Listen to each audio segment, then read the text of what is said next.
A single dad stood watching the sky that morning, not knowing it would fall. He had worked 2 jobs for years, sacrificing everything for his young son. But on one terrible day, a plane crashed near the school. The pilot made a choice that saved hundreds of children. Yet her brave decision hurt the one person he loved most. Now he would have to choose between anger and truth. Before you watch full story, comment below from which country are you watching. Don't forget to subscribe for more amazing stories. Marcus whispered these words to himself every single morning while he stood in the doorway of his son's small bedroom. The room was dark except for the soft light that came through the window. His 6-year-old boy, Tommy, was sleeping peacefully in his little bed. Marcus could hear the gentle sound of his son breathing. That sound was everything to Marcus. That sound meant his son was alive. That sound meant all of his hard work and sacrifice was worth it. Being a single father was the most difficult thing Marcus had ever experienced in his entire life. His wife had left when Tommy was just a baby. She had decided that being a mother was too hard for her. She had left without saying goodbye. For the first few months after she left, Marcus had been broken. He did not know how he would survive. He did not know how he would take care of a baby by himself. But then he looked at his son's face, and something changed inside him. He realized that his son needed him. His son depended on him completely. There was no one else. Marcus was everything to Tommy. From that moment on, Marcus had made a promise to himself. He would do whatever it took to keep his son safe and healthy and happy. He would work every hour if he had to. He would sacrifice everything. He would never let his son feel the pain of abandonment that Marcus had felt when his wife left. Marcus worked 2 jobs to keep them alive. During the day, he worked at a large warehouse on the edge of the city. His job was to move heavy boxes from one place to another. He would lift boxes that weighed 50 or 60 pounds, and he would carry them all day long. His back hurt constantly. His shoulders ached. His hands were covered with calluses and cuts. But he never complained. He never took a day off. He worked 8 hours every single day, even when he was sick. At night, Marcus drove for a delivery company. He would pick up packages from the distribution center and drive them to people's homes and businesses. He would drive for 5 or 6 hours every night. He would often not get home until midnight. Sometimes he would get home even later. He would be exhausted and sore and tired. But he would go to sleep for just 5 hours, and then he would get up and do it all again. On weekends, Marcus spent every moment with Tommy.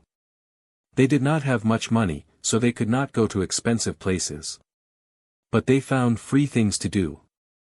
They would go to the park and play football in the open field. They would run and jump and laugh together. Sometimes they would sit in the park and watch the birds and the clouds. They would play with sticks and rocks and anything they could find. They would sit together watching cartoons in their small living room. They would cook simple meals together in their tiny kitchen.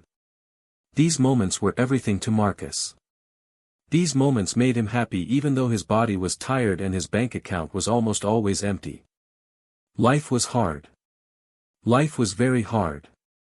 But Marcus was happy because his son was healthy and smart and kind.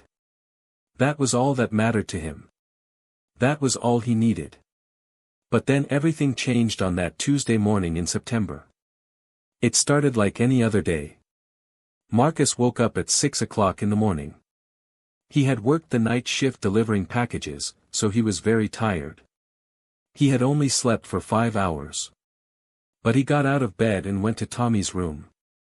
He woke his son gently and helped him get dressed for school. He made Tommy breakfast. He made his son a lunch to take to school. He packed an apple and a sandwich and a juice box in a small backpack. At 7:30, Marcus drove Tommy to school. They listened to music on the radio. Tommy sang along to the songs, even though he did not know all the words. Marcus loved hearing his son sing. It made him smile even though he was very tired. At the school, Marcus parked the car and walked Tommy to the front door. He kissed his son on the forehead. He told Tommy that he loved him very much. He told his son to be good and to listen to his teachers. He watched Tommy run into the school building, and then he got back in his car. Marcus drove to work. He was thinking about what he would cook for dinner that night. He was thinking about spending time with Tommy after work. He was thinking about the simple, ordinary things that made up his life. He had no idea. He had absolutely no way of knowing that this would not be an ordinary day. He had no way of knowing that his entire world was about to break into 1,000 pieces.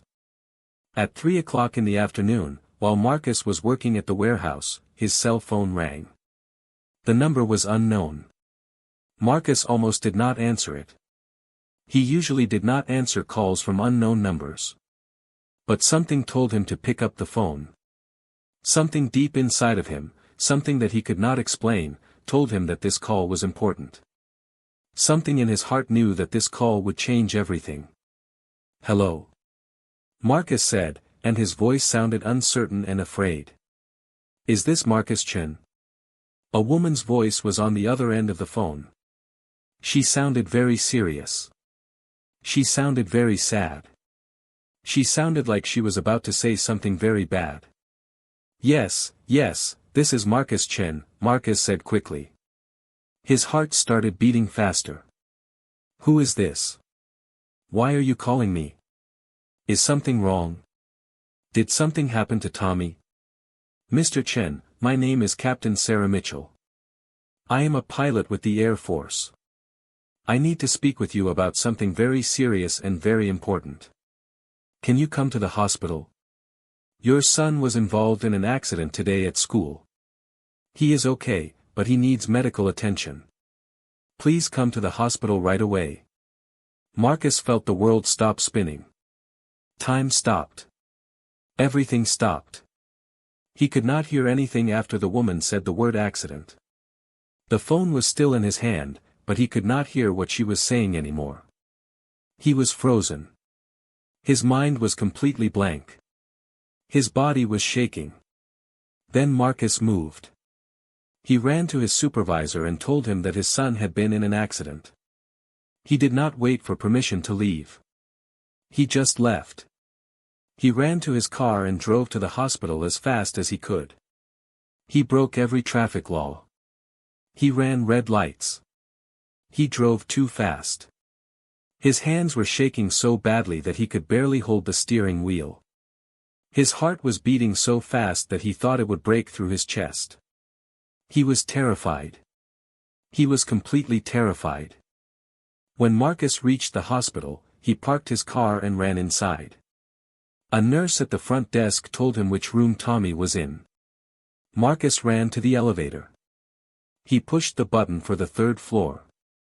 The elevator seemed to move so slowly. It felt like hours passed, but it was only seconds. When the doors opened, Marcus ran down the hallway looking at room numbers. He found Tommy's room. He opened the door. Tommy was lying in a hospital bed, and he had a big white bandage on his head. There was a tube in his arm connected to a machine that was beeping softly. Tommy's eyes were closed, and he was not moving. He was completely unconscious. Marcus fell to his knees next to the bed. He could not breathe. He could not think. He took his son's small hand in his own hand, and he began to cry. He cried harder than he had ever cried in his entire life. He cried like his heart was breaking into 1,000,000 pieces. A nurse came into the room and put her hand on Marcus's shoulder. She was very kind and very gentle. She explained what had happened. There had been a problem with a small airplane that was flying over the school. The plane had developed a mechanical problem while it was in the air. The problem had happened suddenly, with no warning. The airplane had started to come down. It was going to crash. It was going to crash right into the school building where 300 children were inside. But there was a pilot in the airplane. The pilot was a woman named Captain Sarah Mitchell. She was a very skilled and very brave pilot. When she realized that the plane was going to crash, she made a split-second decision. She decided to change the direction of the plane. She used every bit of her skill and training to turn the plane away from the school building. She aimed the plane toward the playground next to the school. She knew that fewer children would be outside on the playground than inside the school building. She was trying to save the most lives. The plane crashed into the playground. The impact was huge. The explosion was loud and terrifying. Captain Sarah Mitchell had managed to turn the plane away from the school building, and she had saved the lives of 300 children who were inside that building. Those children were alive because of her bravery. Those children would grow up and have families and have lives because of what Captain Sarah Mitchell had done. But not every child was safe. Some children had been playing on the playground. Tommy had been playing on the playground. The plane had missed the building, but it crashed close enough to create a huge blast of wind and heat and debris. Tommy had been knocked down by the force of the crash. He had fallen and hit his head on the ground very hard. The doctors said that he was unconscious, and they did not know when he would wake up. They did not know if he would wake up at all. They did not know if there was brain damage. They did not know anything. Marcus held his son's hand and waited. He did not leave the room. He did not eat. He did not drink water. He did not sleep. He just sat in the chair next to Tommy's bed and held his son's hand. He talked to Tommy even though his son could not hear him. He told Tommy that he loved him. He told his son that he needed to wake up. He told Tommy that they had so many more adventures to have together. He told his son everything that was in his heart. The hours passed. The days passed. Tommy did not move. Tommy did not wake up. Captain Sarah Mitchell came to the room on the second day after the crash. She was a tall woman with kind eyes and a strong face. She had a cut on her arm. She had a bandage on her forehead. She moved slowly, like her entire body was hurt from the crash. She looked very tired and very sad. "Mr. Chen," she said softly. "My name is Captain Sarah Mitchell. I wanted to come and see your son. I wanted to make sure he was okay. I wanted to apologize to you and to your family for what happened. I am so very sorry about this accident. I did my best to keep everyone safe. I did everything I could to save lives. But I could not save everyone. I could not protect every single child. And I am deeply sorry that your son was hurt." Marcus looked at this woman standing in the doorway of his son's hospital room. He did not know what to feel. Part of him was grateful to her. Part of him was angry at her. Part of him felt nothing at all. His emotions were too big and too complicated. He was too tired and too scared to think about anything except his son. "Why were you flying over the school?" Marcus asked. His voice was hard and cold, like ice. "There was a mechanical problem with the airplane," the captain explained. "The landing gear would not work. I could not land the plane at the airport.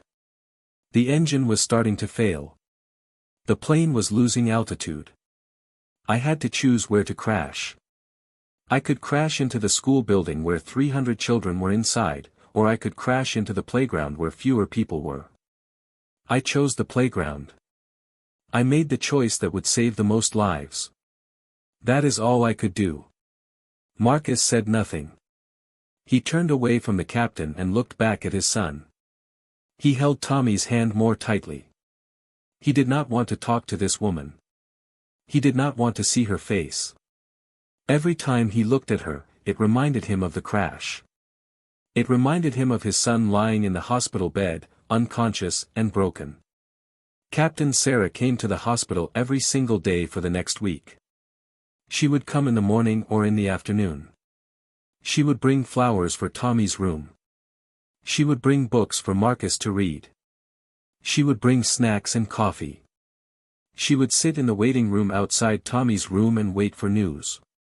She would ask the nurses how Tommy was doing. Marcus knew that she felt terrible about what had happened. He could see the pain in her eyes. But he did not want her there. He did not want to see her face. He did not want her in his son's room. Then on the 8th day, something changed. Tommy's eyes opened slowly. They fluttered for a moment, and then they opened wider. Marcus was holding his son's hand, and he felt Tommy's fingers move.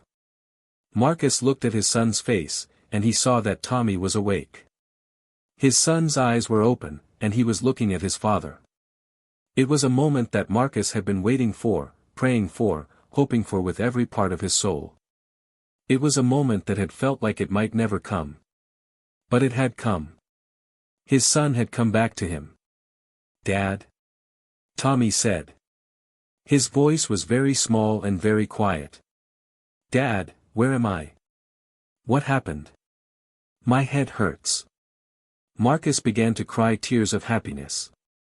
He held his son very gently and cried like he had never cried before. He cried with relief and joy and gratitude. His son was awake. His son was alive. "You are going to be okay, Tommy," Marcus said. "You are in the hospital, but you are going to be okay. I promise. I am right here with you. Everything is going to be okay." A doctor came into the room very quickly. The doctor examined Tommy. The doctor asked Tommy questions. The doctor looked at Tommy's eyes and his pupils. The doctor checked his reflexes. After a long examination, the doctor smiled. "Your son is going to be fine," the doctor told Marcus. "He will recover completely. There is no permanent brain damage. He will have some headaches for a while, and his body will be sore for a few days. But he will recover. He will be back to normal very soon. You are very lucky. Your son is very strong." When the doctor told Marcus the good news, Marcus closed his eyes and thanked the universe and God and everything good in the world. His son was going to live. His son was going to be okay. His prayers had been answered. His sacrifice and his hard work and his love had not been wasted. Tommy was going to survive. When Captain Sarah Mitchell heard the news that Tommy was going to be okay, she began to cry in the waiting room. She felt so much pain for what had happened to Tommy. But she also felt joy and relief that the boy would live.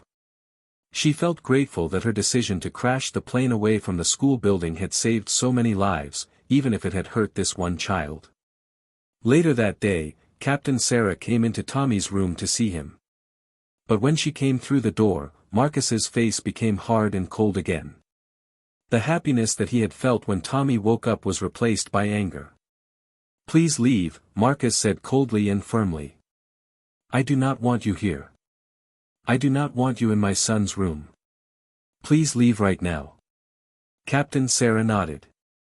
She turned to leave without saying anything. But then she stopped at the door. "Mr. Chen, I understand," she said softly. "I understand why you are angry at me. But I need to tell you something very important. There is an official investigation into the crash. The government is investigating what happened. But the airline company that owned the plane is also investigating. The company is trying to say that I made a mistake. They are trying to say that I could have landed the plane more safely. They are trying to say that I am responsible for the crash. They want to blame me so that they do not have to take responsibility for their broken equipment. They want to blame me so that they do not have to pay money to all the people who were hurt."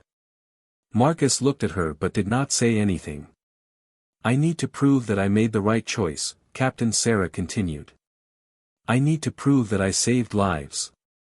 I need to prove that the plane's equipment was broken, not my flying. I wanted you to know about this because your son was one of the children I was trying to protect when I made my decision." She left the room and closed the door quietly behind her. Marcus did not see Captain Sarah again for several weeks.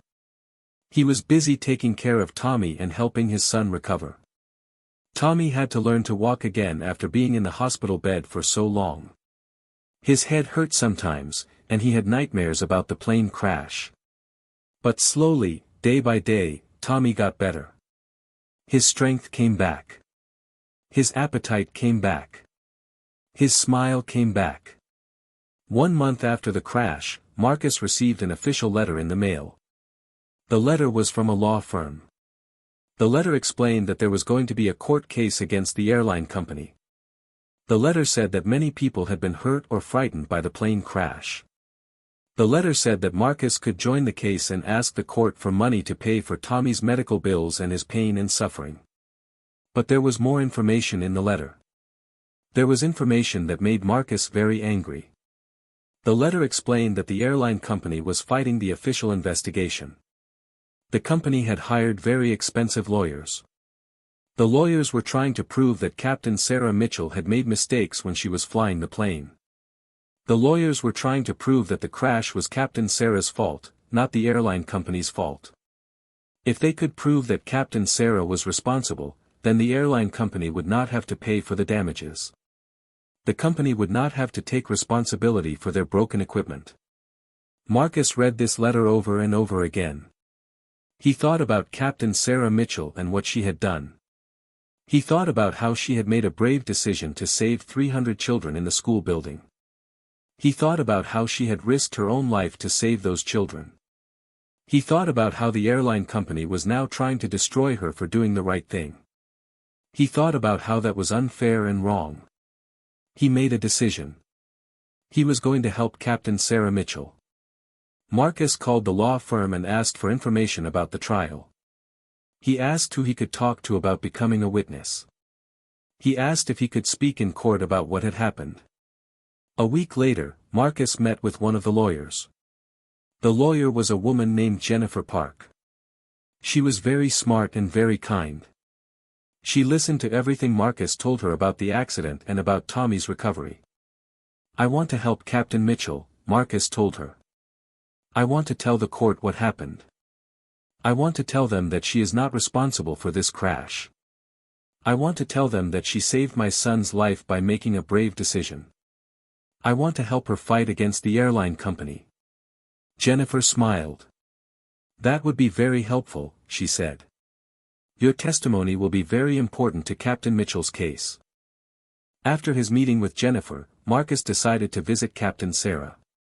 He had her phone number from the hospital paperwork. He called her and asked to meet her. Captain Sarah was surprised to hear from him. She was nervous about seeing Marcus. She did not know why he wanted to see her. She thought that he was still angry at her. But she agreed to meet him. They met at a small cafe near Marcus's apartment. It was a quiet place with just a few tables and some chairs. When Captain Sarah saw Marcus, she looked surprised and afraid. She did not know why he wanted to see her.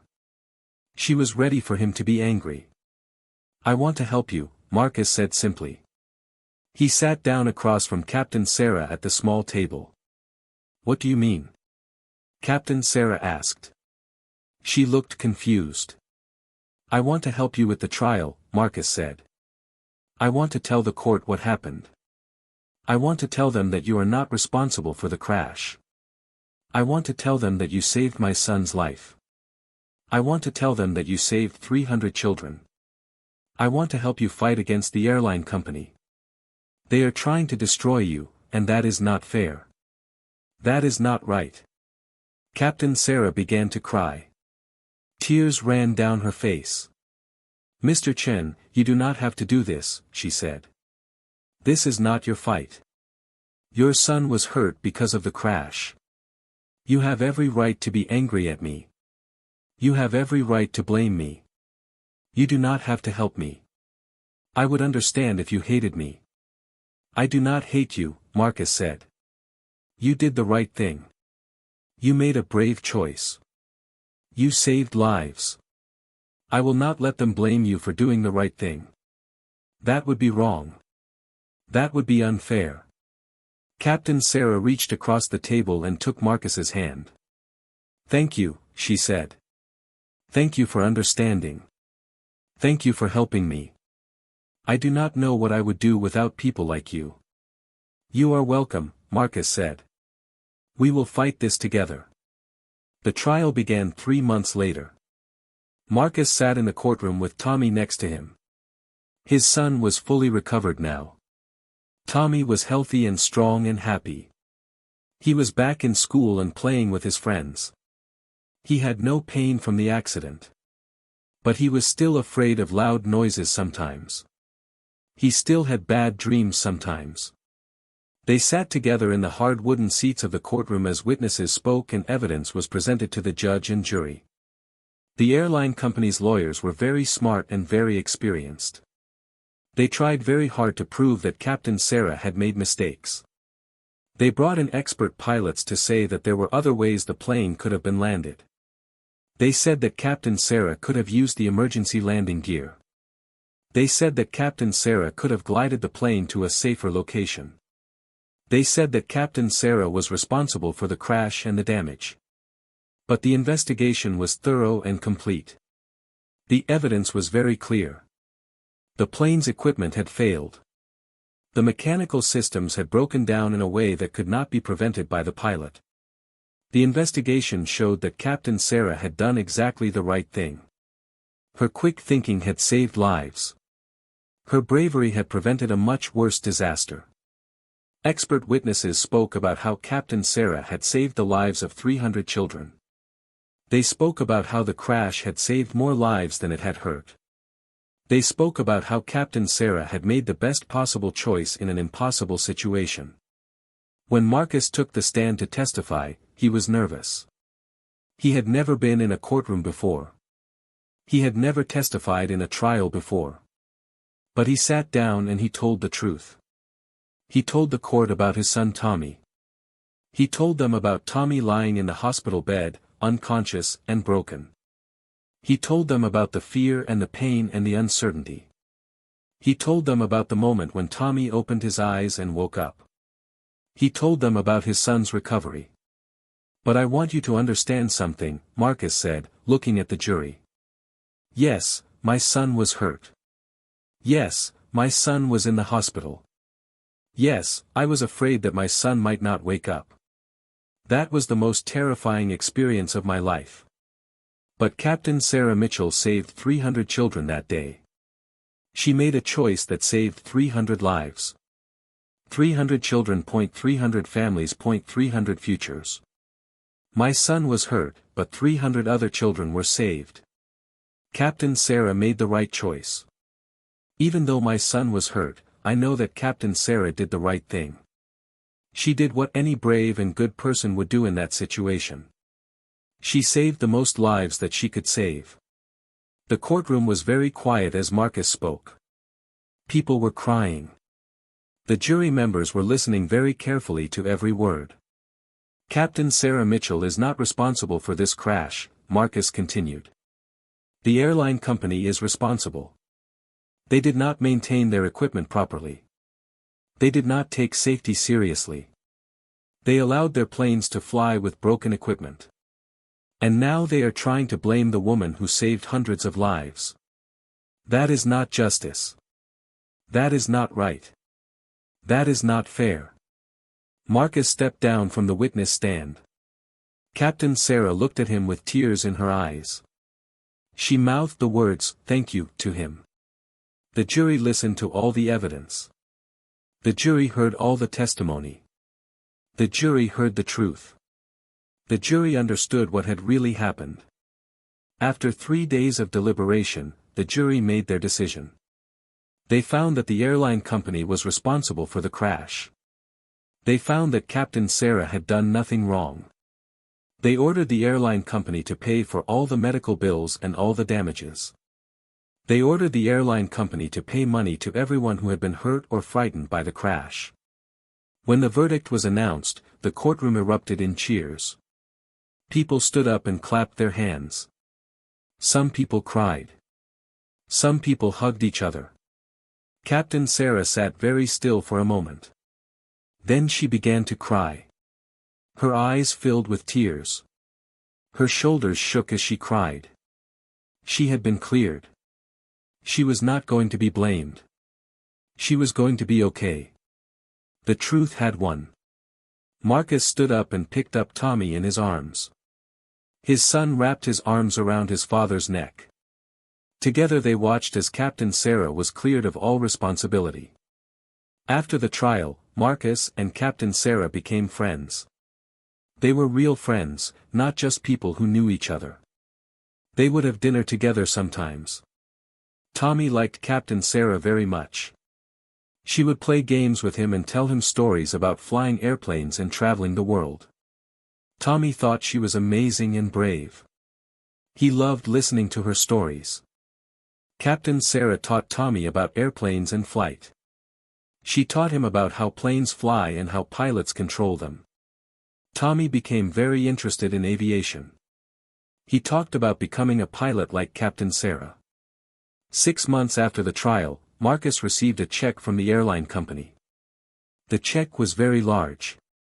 It was more money than Marcus had ever seen in his entire life. It was enough to pay for all of Tommy's medical bills. It was enough to pay for therapy to help Tommy deal with his nightmares from the crash. It was enough to pay for tutoring to help Tommy catch up in school. But more than that, Marcus had money left over. Marcus had money to save in the bank.